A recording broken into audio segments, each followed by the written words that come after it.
Hello students, how are you all? Okay, today you will go to the next part of this surface chemistry, that is purification of colloids. Okay. Last session we have discussed the preparation of colloids by three methods, that is the chemical method, the Bredig-Arcs disintegration method as well as the peptidization method. Okay, so today we will see the purification of colloids. Okay, now purification of colloids is also by means of three methods. Purification means what? Removing the impurities, isn't it? So you have to, colloids contains impurities. So you have to purify the impurities present in the colloids. Okay, and mainly the impurities are, some soluble impurities will be there. Okay, some soluble impurities will be there, and also some electrolytes.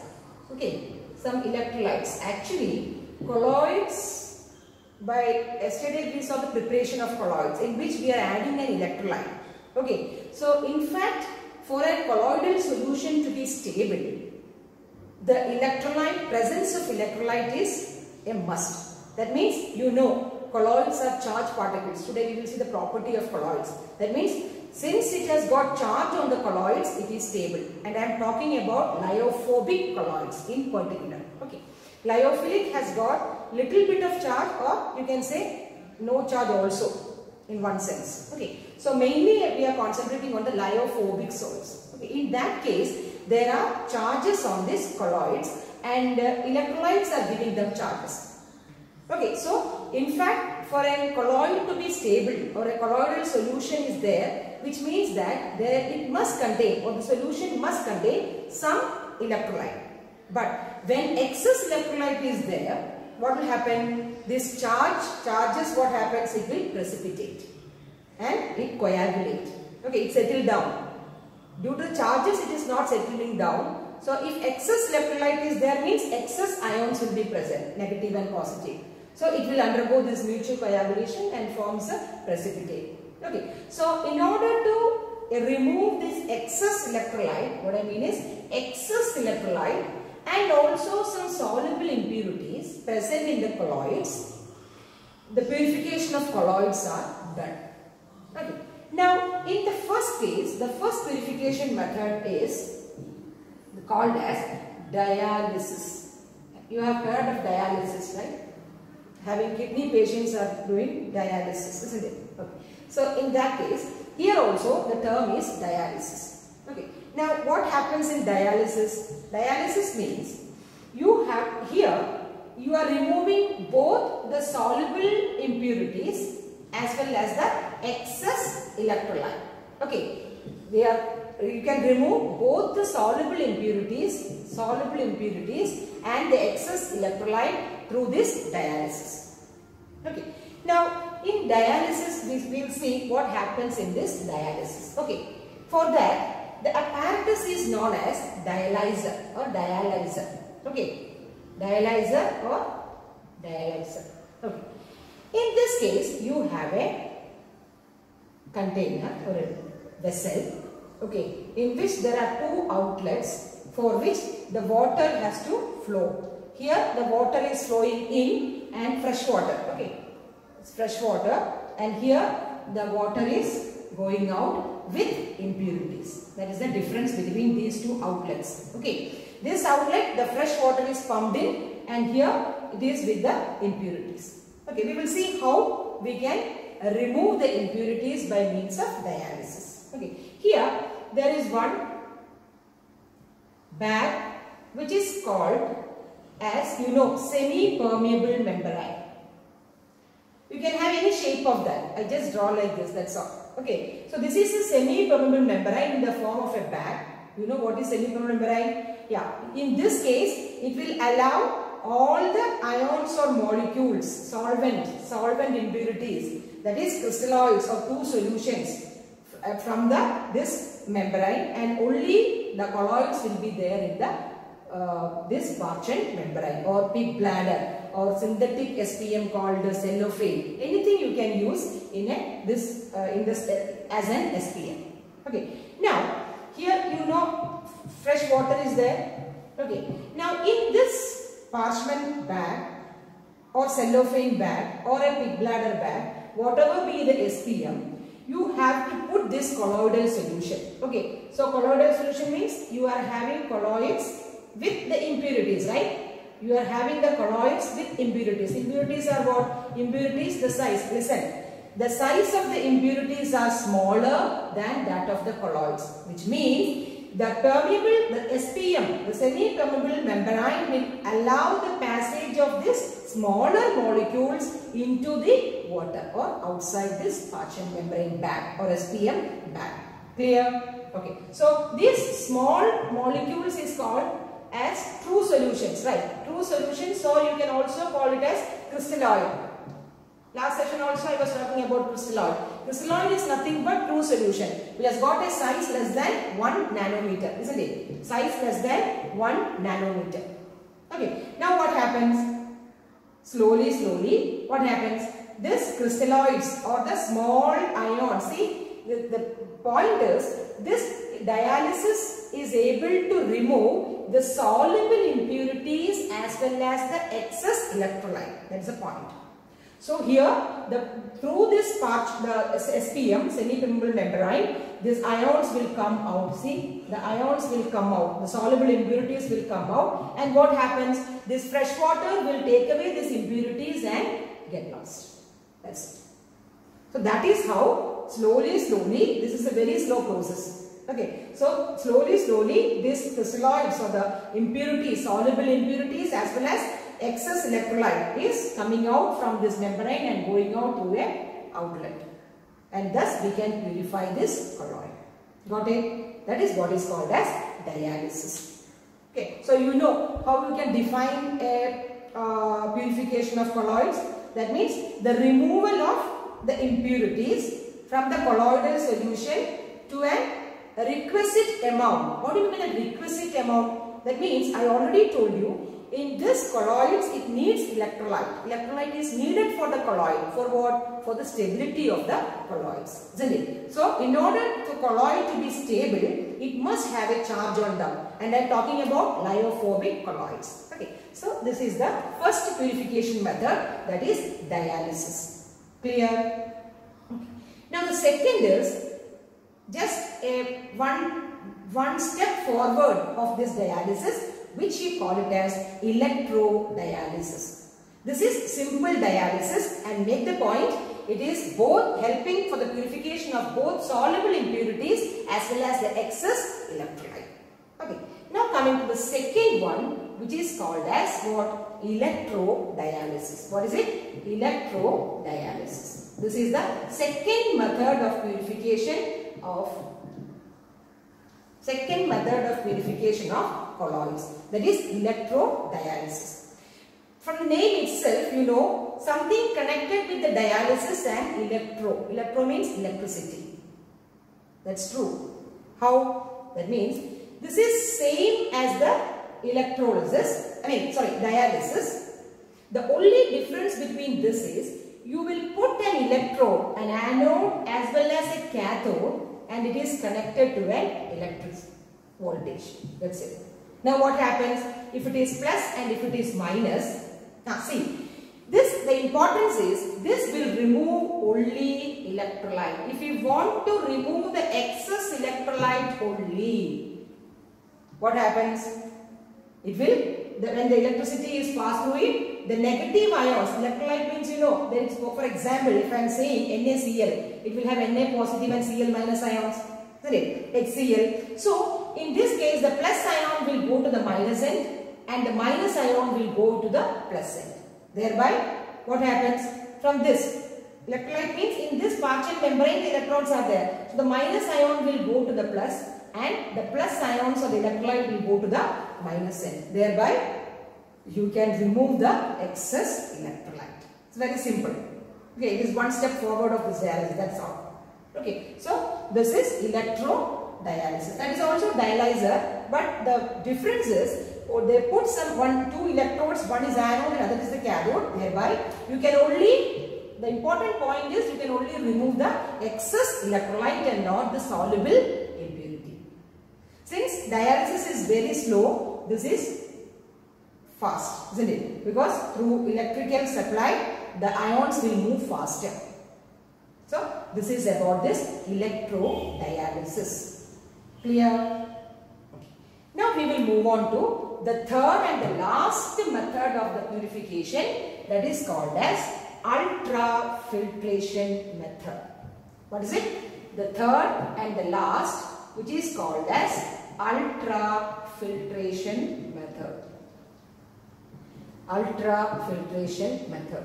The name itself says filtration, you know, isn't it? You know, colloids cannot be filtered through a normal filter paper. Why? Because the pores are large enough to get along with the colloid, isn't it? The filtrate.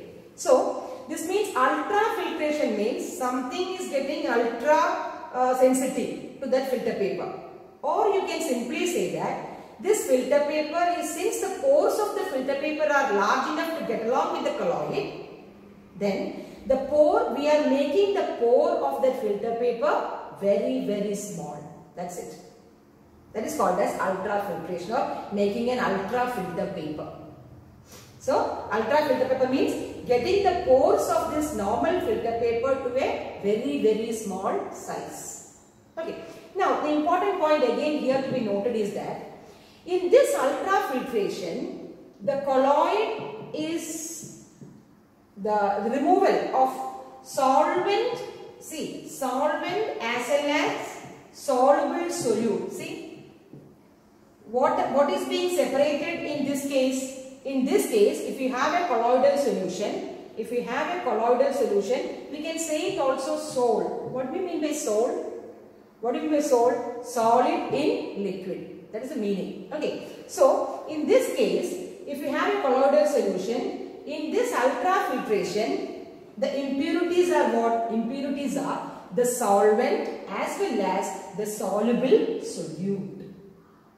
So, after separating the solvent and soluble solute, we will only get that colloid.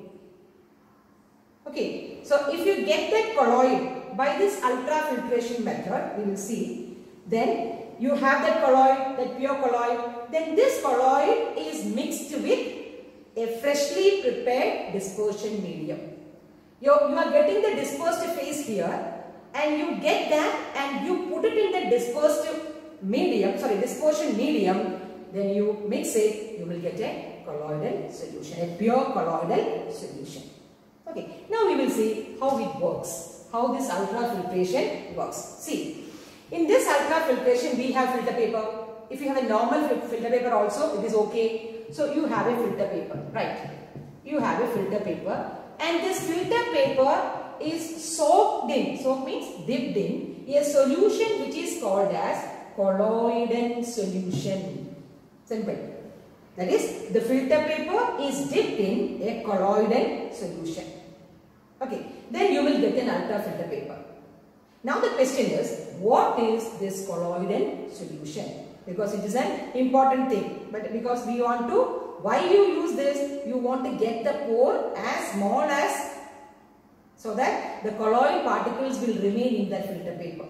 Only the impurities will come out in the filtrate. That is the point. Okay. So, colloidal is nothing but 4% solution of, listen, 4% solution of nitrocellulose. What is it? Nitrocellulose. So, colloidal solution means 4% solution of nitrocellulose in a mixture of ether and alcohol. You have to study this. Okay. You have to study this. That means colloidal solution means it is a 4% solution. 4% solution means mass by mass. You know that concentration, how to calculate the mass by mass percentage. Okay. So 4% solution of nitrocellulose, it's an organic compound, in ether and alcohol, not in water. This is organic solvents, alcohols and ethers.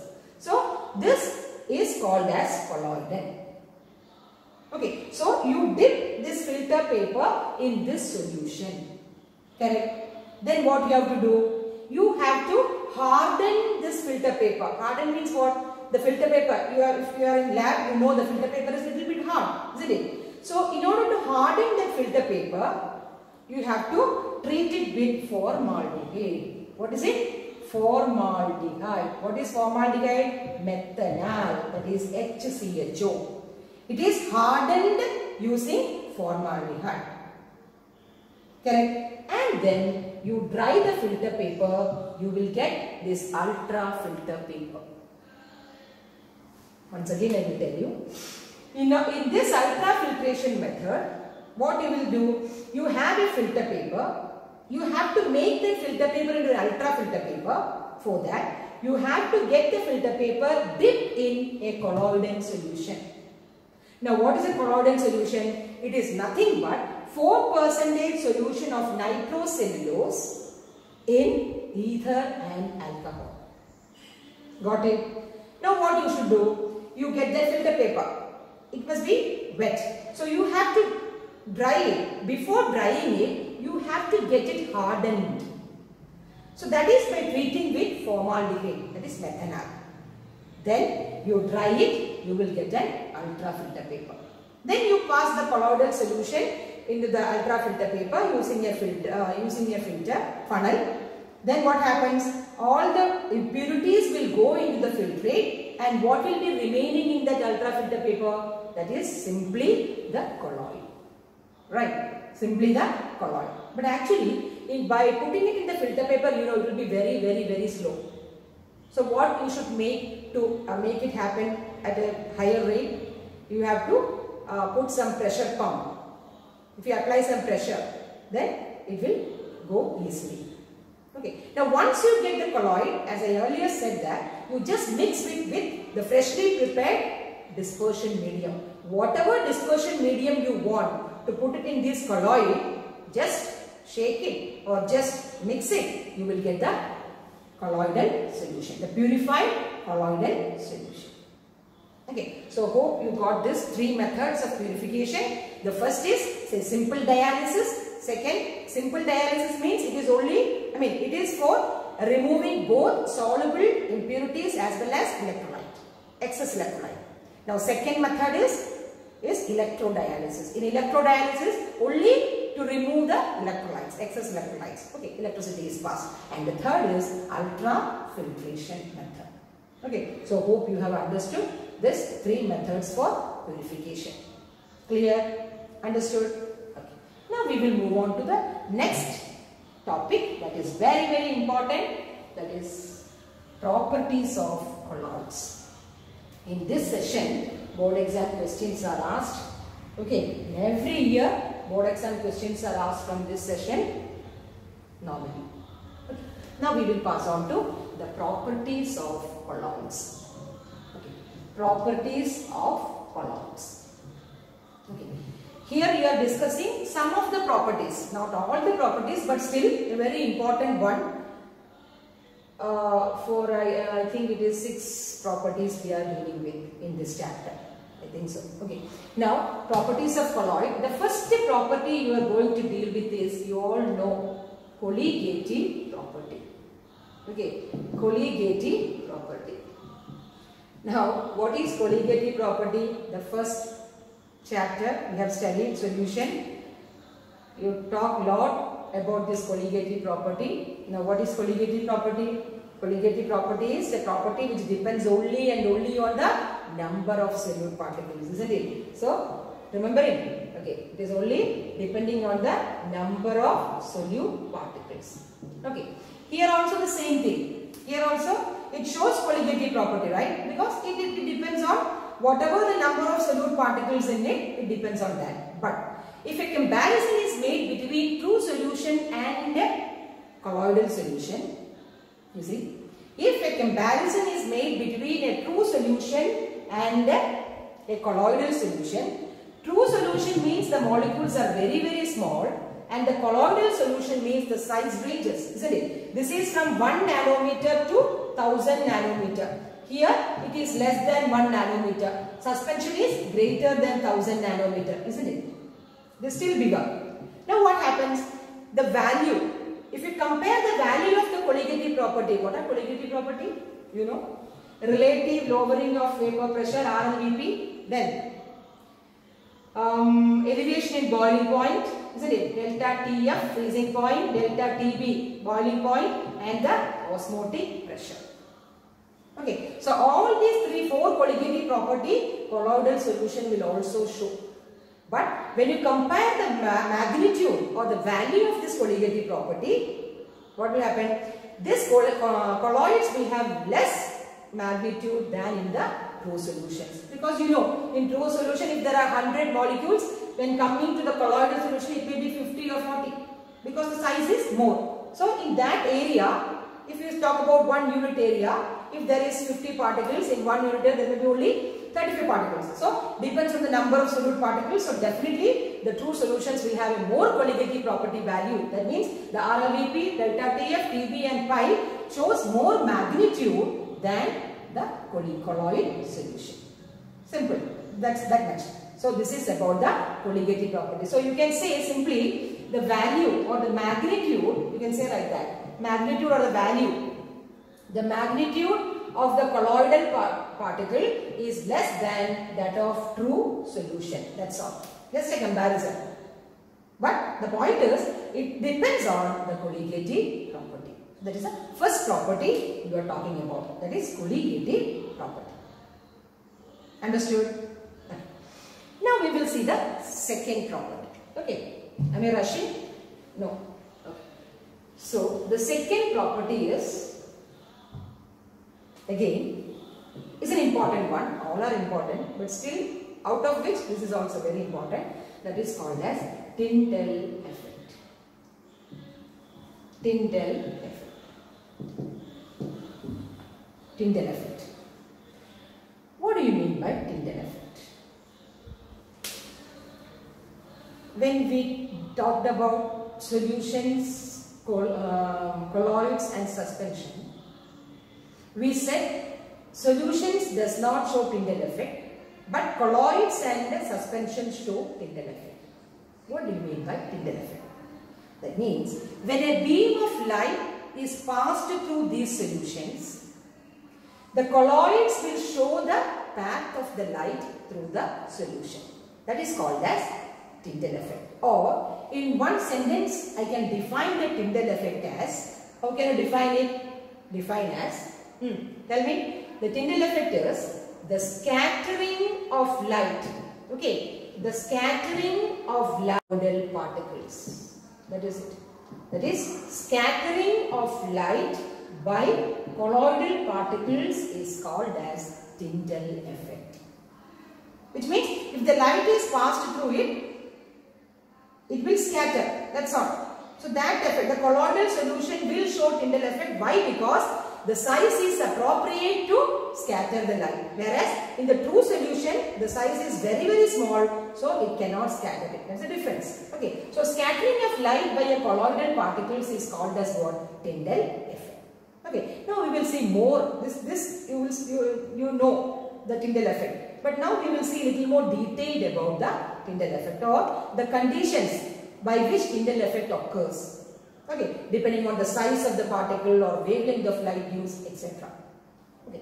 Now we will see how the Tyndall effect goes. You know, if you have a solution, colloidal solution, okay, and if a light is passed through it, okay, this is a light, okay, light is passed through it.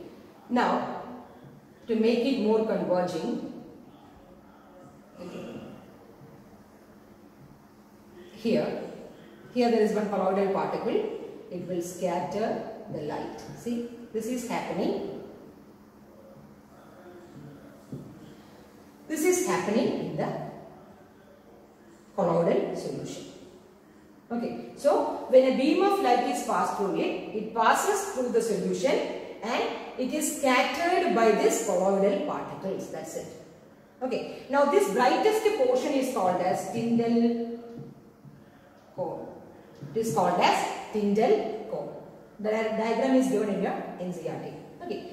Now the problem is, if you view this scattered light, okay, if you view this scattered light through this way, that is what? This is the light which is reflected, isn't it? which is getting scattered.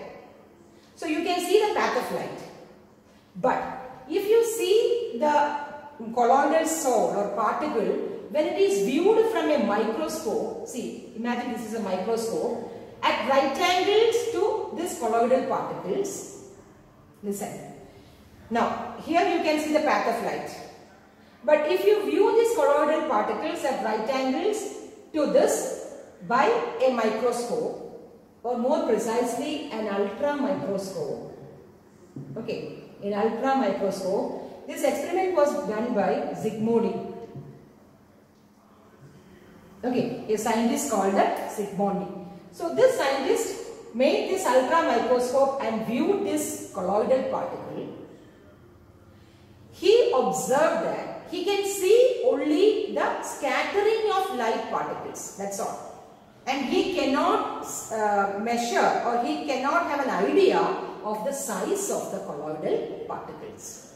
Okay, so in this experiment, he can only know that the colloidal particles is scattering the light, or by viewing this microscope in this right angles to that light passed, what will happen? He can see? He can see like a bright star in a dark background. That's it. Okay, by viewing through this microscope, he can see a bright star. That is the scattering of these colloidal particles in a dark background. Okay, but he cannot decide on the size of the colloidal particle. In fact, the XII made this experiment to differentiate between the true solution and the colloidal solution. Okay, in fact, this was an experiment to determine between the difference between a true solution and a colloidal solution by means of an ultra microscope. Okay, so now this is Tyndall effect. Okay, now we will see what are the conditions necessary to form this Tyndall effect, or a Tyndall effect to take place. What are the conditions necessary for this light wave or the particle size? Okay, it is very, very important. That is the conditions. Can I rub this? Okay. Now, what are the conditions to be maintained for having this Tyndall effect? The first and the foremost condition is the wavelength of the light. Okay, the wavelength of the light is almost equal to, it's approx, it's almost equal to the size of the dispersed phase or dispersed particle or dispersed phase.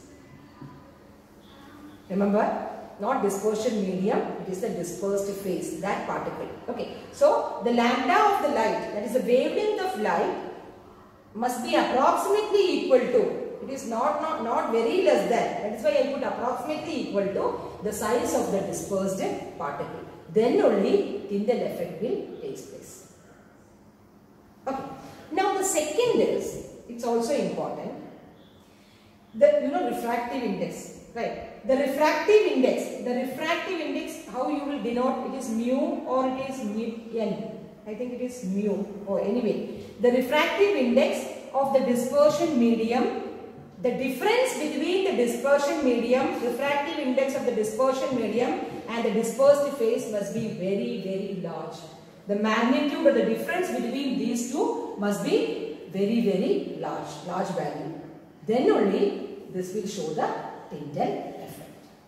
Okay, so that's all about the Tyndall effect. So again, once more you sum up. What is Tyndall effect? Tyndall effect is nothing but the scattering of light by colloidal particles.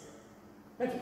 Now, again, in case of Tyndall effect, when XII was a scientist to prove on that, when he viewed this light through a microscope which is perpendicular to the light, then he saw the colloidal solution as just a light, a scattering of light only, and he could not have an idea of the size of the colloids. And he has done this experiment mainly to have a differentiate between the true solution as well as the colloidal solution. Okay. So that's all about the Tyndall effect, and the most important is the two criteria for getting a Tyndall effect is the wavelength of the light used must be approximately equal to the size of the dispersed particle.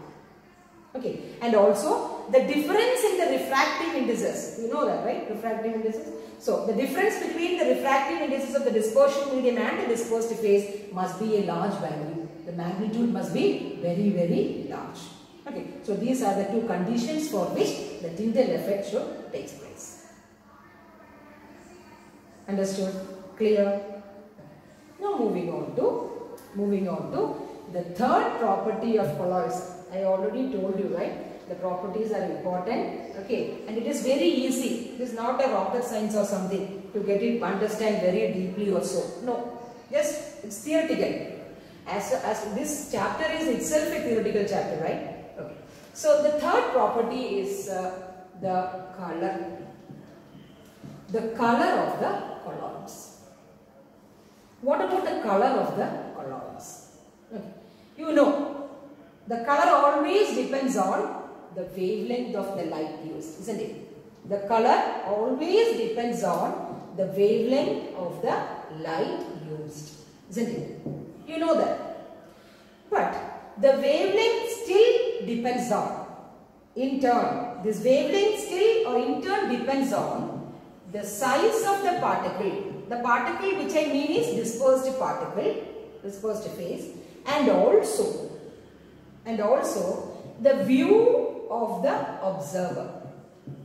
What do you mean the view of the observer? In which view it is observing, the light is observing. Is the observer is viewing the reflected light or the observer is viewing the transmitted light? It makes very, very different. Okay, that means if the observer is viewing a reflected light, the color will be, for example, if it is green, say, and if the observer is viewing from the transmitted light, the same solution will show what? We have said green, maybe blue.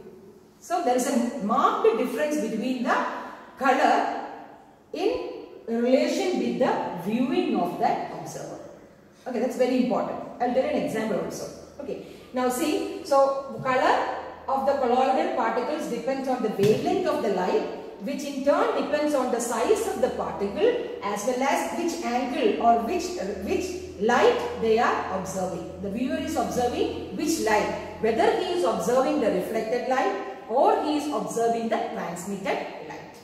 Okay. Now we will see one by one. What about the size of the particle? At very small size, for example, if I take gold particle, okay, gold sol. Sol means, you know, right? Solid in liquid. That's it. Solid dispersed in liquid dispersion medium. Yesterday we talked about that last session. So, if you examine a gold sol, see how the size of the particle varies, or the color of the particle varies as the size is increased. Okay, now if you say fine gold sol, it's very, very, very minute. Now, it will be blue in color. Sorry, it will be red in color. Minute, no? It is red in color. Now, as the size is increased, it will become purple. Okay, it will become purple. Then it will become white, and again it will become golden yellow. See how the size is getting. If the color is getting varied as the size is increased. Okay, so very, very small particle, it will show the red color, very small. Then it will go on with purple, white, and until golden. If the size is increased, as the size is increased, the color is getting changed. So that is about the variation of color as the particle size gets increased or the particle size changes. Okay. Now what about the view of the observer? See, if there is a colloidal solution, for example, milk plus water, or if a solution is there having milk and water, emulsion, okay, emulsion, if you see the reflected light, that is going, the reflected light, this milk plus water emulsion will have a blue color. See, the reflected light, if you view, the observer is viewing the reflected light, okay, then this colloidal solution will have a blue color. And if the observer is viewing a transmitted light, okay, here I will write. If the observer is viewing a transmitted light, then it will have a red color. See the difference? The same solution, the same light is coming, but depending on the viewing position of an observer, if it is a reflected light, you can have the blue color for an emulsion of milk plus water. If the observer is seeing a transmitted light, in this case, then he will have a red color. So, this is the variation of the color of colloids with respect to the wavelength of the light used. It's very easy, no? Just see, you just remember the value points, that's all. Here you have to just remember the wavelength which is connected with size of the particle and view of the observer. If you are writing the notes also, just have a flowchart on it. Just the points. Here you have to write what? Smaller size. Just give an example. Gold. R, P, W, G. Like some mnemonics. Or here I can write a mnemonics as what? B, T, T, R. See? That means blue color on, B, R, R, T. Which means blue color on reflection and red color on transmission. So just go through your visualization and do some mnemonics, or how you get this, remembering this, all this. Okay, some code. Okay, that's all. So you have to do it your own. So this is how. So this is all about the color of the colloids. So it's also easy, isn't it? Color. So we have dealt with three properties. The first property is the colligative property. The second property is the Tyndall effect, and the third property is the color of the colloidal particles. Okay. Now we will move on to the next property, that is Brownian movement. Maybe in biology students, they have heard about this. When pollen grains are showered on a water, the movement which you see is exactly what is called as Brownian movement. Okay. Now the fourth property is Brownian movement. Okay. The fourth property is Brownian movement. Okay. And this was established by, or this was found by a botanist, okay, which is named as Robert Brown. It's a botanist named as Robert Brown, a scientist, botany scientist called Robert Brown has introduced this Brownian movement. I told you, right? The pollen grains are dispersed in a water. It will start moving. You can see that yellow pollen grains will move, and that movement is called as Brownian movement. In the same analogy to that, what is happening here? In the colloidal solution, okay, you have a colloidal solution, okay, for example a solid in liquid. Then the dispersed phase means the small one, the solid one. Liquid is the dispersion medium, okay, and solid is the dispersed phase. This dispersed phase will have a zigzag motion. That is the name for Brownian movement. It has a zigzag movement, or the zigzag movement of this dispersed phase is called as the Brownian movement. Zigzag means what? See, there is no direction. There is no direction. Like this, it will go like this, the particle, then it goes like this, okay, then it goes like this, okay. So this is called as zigzag motion. Understood? So the Brownian movement is nothing but the zigzag movement of the dispersed phase of this colloid. Or you can simply say the zigzag movement in the colloidal solution when you can view under a microscope. Okay, in the dispersing colloids you can view only under a microscope. So the movement of the colloidal particle, what type of movement? Zigzag movement. The word you have to write like that. This is the value point. You have to write this zigzag motion. Okay, if possible you can draw also. Okay? So the zigzag movement of this colloidal particles under the view of a microscope is called as Brownian movement. And it was introduced by the Robert Brown, a botanist scientist. Okay. Now, what is the cause of this Brownian movement? How this Brownian movement is caused? Okay, you know, zigzag motion means this Brownian movement is due to, that is also another value point. This Brownian movement is due to the unbalanced, okay, the unbalanced bombardment. What do you mean by bombardment? Collision, that's all. Okay, but the value point comes as unbalanced bombardment. Okay, so this is the first value point, zigzag motion. The second value point is the cause of Brownian movement. How the Brownian movement is caused, or how the zigzag motion is caused. That is due to the unbalanced bombardment of the dispersed phase with whom? Dispersion medium. Exactly, because only if there is a collision, the dispersed phase will move, isn't it? So, the Brownian movement, the cause of Brownian movement is the unbalanced bombardment of dispersed phase with dispersion medium. So, that is the cause of Brownian movement. Okay. Now, a very important point for the Brownian movement is one of the factor for the stability of the colloids. What is it? One of the factor for the stability of colloids is stirring effect. Very, very important. If this word you won't write in the exam, you will lose mark. The exact word you should write. Stirring effect. Stirring effect. S-T-I-R-R-I-N-G. Stirring effect. Stirring effect means what? Just a vibrational effect. Okay. Since this has got a stirring effect. Stirring effect means that vibration effect of this dispersed phase makes the colloid stable. That means due to this charge, due to this motion, always it is in a vibratory motion. That means it is in a motion. Since that motion happens, there is no time to get it to settle down.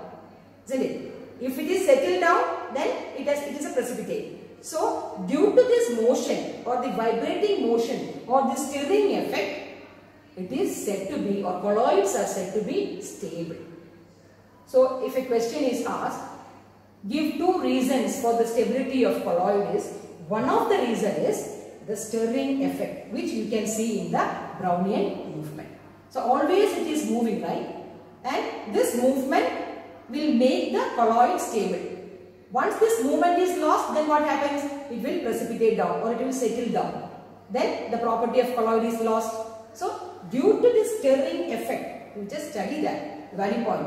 Due to the stirring effect, the colloids are stable in nature.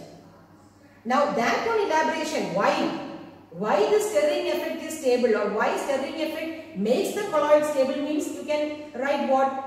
Due to the bombardment or the motion, the zigzag motion, the colloids are not able to, always it is vibrating motion. So, it is not, there is no time to get settled.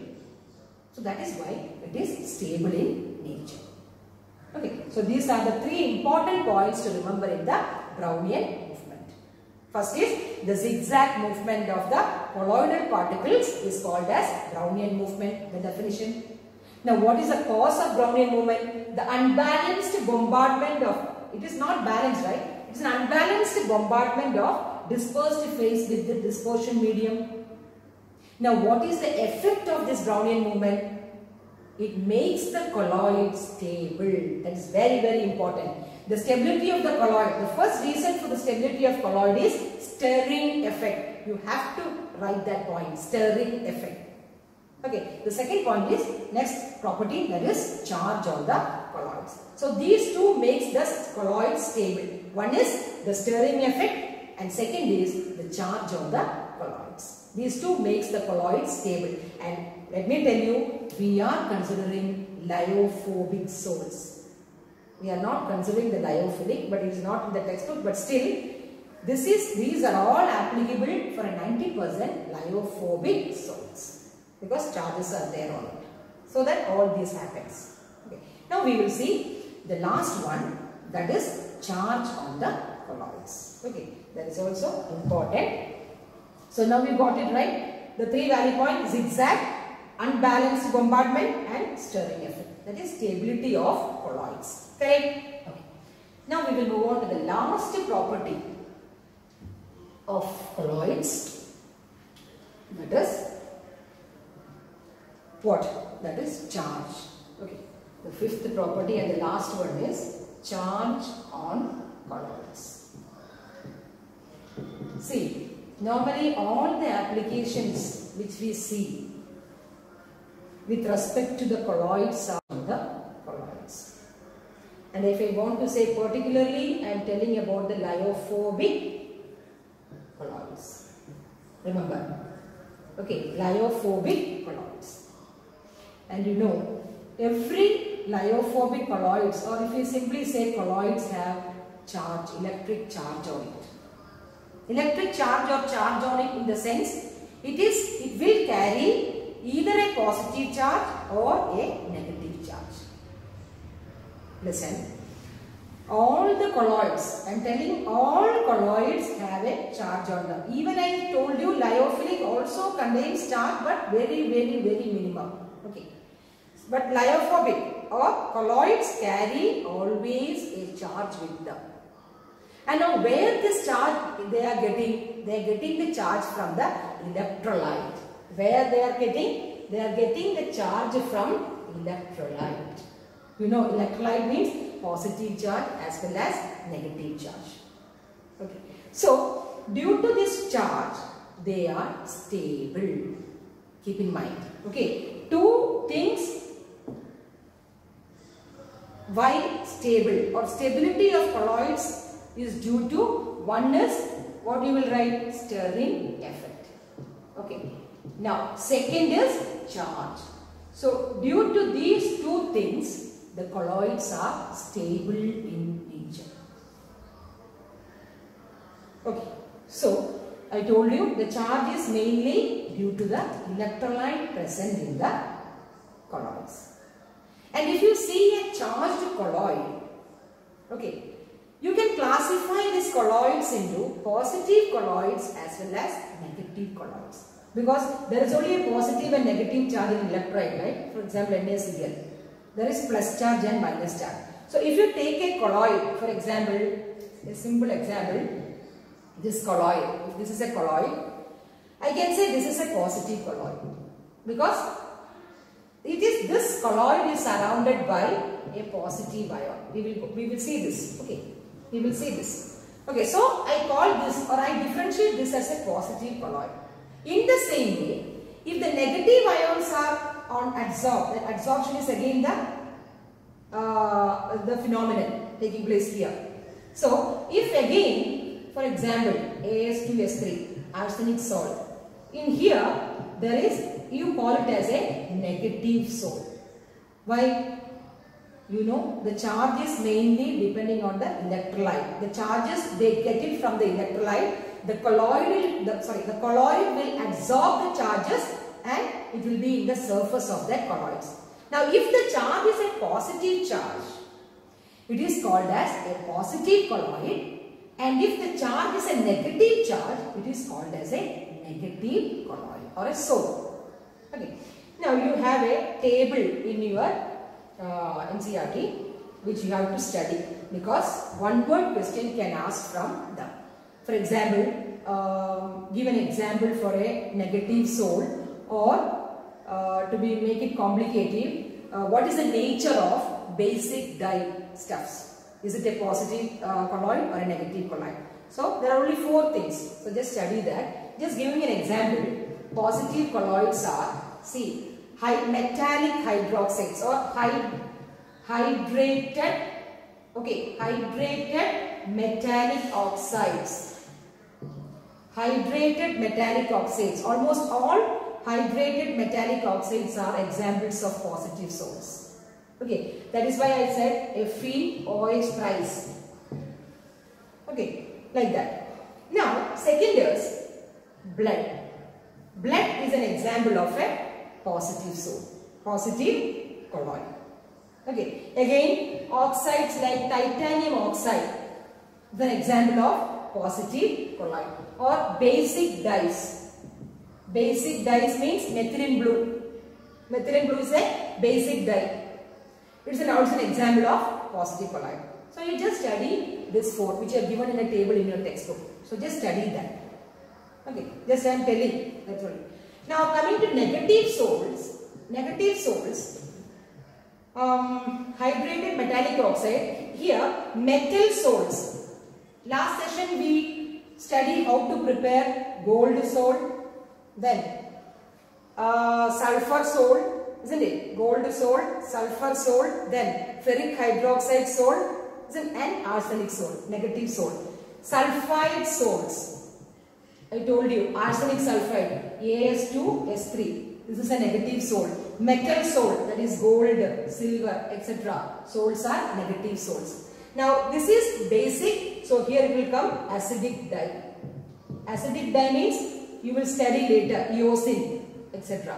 Okay, just write acidic dye. Don't want any example for that. Just acidic dye. Okay, so these are the examples of positive soles and negative soles. Okay, again if you want to say gum, starch, etc. This will come under lyophilic soles, right? The preparation. So that are negative soles. So soles can be or colloids can be classified according to their charges. That is positive colloids as well as the negative colloids. Clear? Okay. Now today, after the session, you have to write this table in the notebook. Hope you have written that table for types of colloids, the 8 types of colloids in your notebook. Okay, well. Now we will see more about charge on the colloids. Now what are the 2 things which give the colloid stability? What are the 2 things? Stirring effect from the Brownian movement and the charge on the colloids. Okay, why I am telling again and again means to make it very, very clear. Okay. Now, next is, see, we talked about charge on the colloids makes the colloid more stable, isn't it? Charges. Now, how this charge happens? That is definitely from the electrolyte. But how? One is, the first method for this coming the charge on the colloid is electron capture. Okay, the colloid, for example, the As2S3 is a colloid. This colloid will capture the electron where, especially in the case yesterday we saw or the last session, Bredig arc method or Bredig arc disintegration method. In that method, what happens? The vapors are produced, then it is condensed. So in that electrons are there. So in forming of that gold or platinum sole, the electrons which it gets excited will come into the sole. Okay, or even from the electrolyte which is there. So the electron capture method by Bredig arc disintegration method. Okay, so that is electron capture method. That is how it forms a negative sole or a charge on a sole. Okay. Now, electron means negative, right? So, normally this will form a negative charge. Okay. Now, second, how the charge is formed is very, very important. Normally this happens, that is preferential, okay, preferential adsorption. What is it? Preferential adsorption of ions. Preferential adsorption of ions. What do you mean preferential adsorption? That means adsorption is there, but there is a preference. Now how the preference goes, we will see here. So the preferential adsorption of ions from the dispersion medium. See? The preferential adsorption of ions from the dispersion medium. So, there are 2 ways by which you can charge a colloid. One is electron capture. How? In this Bredig arc method or disintegration method, there the electron capture, through electron capture, charge is formed. And what about the second? And this is the common way by which you get the charge on a colloid. That means due to the preferential adsorption of ions from the dispersion medium. Now we will see how this preferential adsorption takes place. Okay. Now we will see how it takes place. Okay. That is, see, if you have AgNO3 solution. Okay, when AgNO3 solution is poured into this potassium iodide mixture. So this is our dispersion medium and this is the dispersed phase because we are putting the AgNO3 into it. Okay, now here we have that both. So AgNO3 is added to this potassium iodide. Listen carefully. What you will get? You will get AgI. Listen very carefully. You will get AgI and KNO3. Correct. This KNO3 is since soluble, you don't get it. Now this AgI, since it makes a colloid solution. Okay. So this particle size is large enough in the colloidal range. So this is a colloidal solution of the dispersed phase. Now what happens? Here in this dispersion medium, what are the two ions in it? Carefully listen. It will have K plus and I minus, isn't it? In this Ki, there is K plus as well as I minus ions in this. Now, here is the colloid. So, AgI is our colloid, right? AgI is our colloid. Okay, this is dispersed phase. You know that. AgI. Now, what happens? This colloid will see this dispersion medium and see whether there is a common ion in this dispersion medium. Listen. How it will get adsorbed. The mechanism I am telling you. Already, when you put AgNO3 into Ki, what you will get? AgI, that's a colloidal solution. Okay. Now what happens? This colloid will see in the dispersion medium which is the ion which is common to this colloidal solution. So what is the ion? I minus. Got it? So this colloid will, that is what is called as preferential adsorption. It won't go for K plus. It will always go for the I minus. That is preferential. That means it is having both common ion. Correct? That is called as a preferential adsorption. This will have more preference to I minus than to K plus. That is called as preferential adsorption. Clear? Okay. Now what will happen? The I minus will come and adsorb at the surface of this colloid. Are you getting it? Getting a hang of it? Right. So I minus will form surround this colloid. Now tell me, which type of a colloid is this?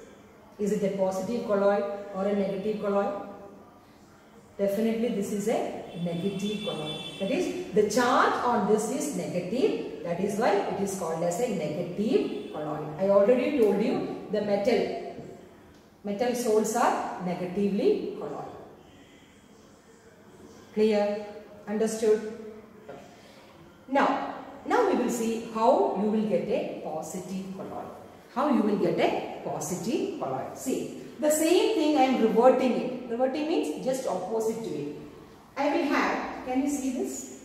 I will have, again, I am putting reverse. That is potassium iodide is dropped or put in AgNO3 solution. See? The reverse thing happens. Now what happens? Potassium iodide and AgNO3, you will get the same AgI. The same colloidal solution you will get.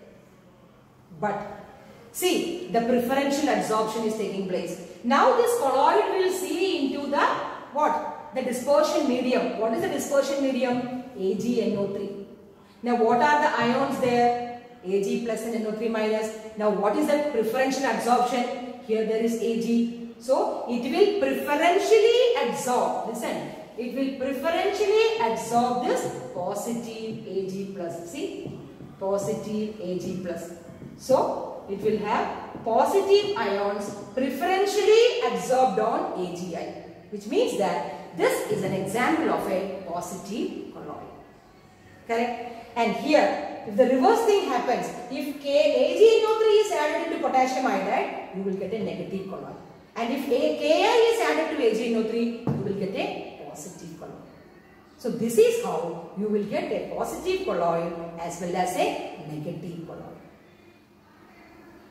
Understood? Very clearly. Now one more thing. Now this happens. Okay, you got a positive colloid and negative colloid. Now what happens? See, now what happens is, here there is potassium iodide here. Potassium iodide here. This minus and this plus in the dispersion medium, it will absorb again to form a second layer. See, I will tell you, AgI is there, it's a colloid. The first layer, that is a preferential adsorption layer, is negative, okay, that's a negative layer. Then again this layer will absorb the counter ion. What is the counter ion? The plus ion. So here there is a plus ion layer, see. This will happen in this colloid. So first a colloid, then the preferential adsorption, then the counter ion will again adsorb. Now this double layer, or you can say it is an electrical double layer. Why? Because there is a potential happening between this. See, this is plus and minus charge. So there is a potential difference between them. And that potential, you call it as zeta potential. See, potential. This is called as zeta potential. Now zeta potential is nothing but the potential coming from the positive and the negative ions which are getting absorbed on the colloid. And this double layer, see, two layers, right? Two layers are called as Helmholtz. You refer to your book, Helmholtz electrical double layer. Okay, this double layer is called as Helmholtz. You pronounce it whatever you want. Helmholtz electrical double layer. So we can define the Helmholtz electrical double layer as the combination of two layers with opposite charges around a colloidal particle is called as Helmholtz electrical double layer. Okay, the combination of opposite charges around a colloidal particle. Now the significance is, see, the first layer which is absorbed, that is fixed layer. It is not movable. It is a fixed layer. And the second layer is called as diffused layer. That is movable. Okay. So the first layer is fixed and second layer is diffused. That is the significance of this Helmholtz. And the potential difference occurring between these two layers are called as zeta potential. Okay, now as I told you, this is a very, very important property because it accounts for the stability of the colloids. Why? Because they are having equal and similar charges. That is why it is stable in nature. Okay, so that is all about this charge. Then please go to the textbook and read it. Till then, thank you.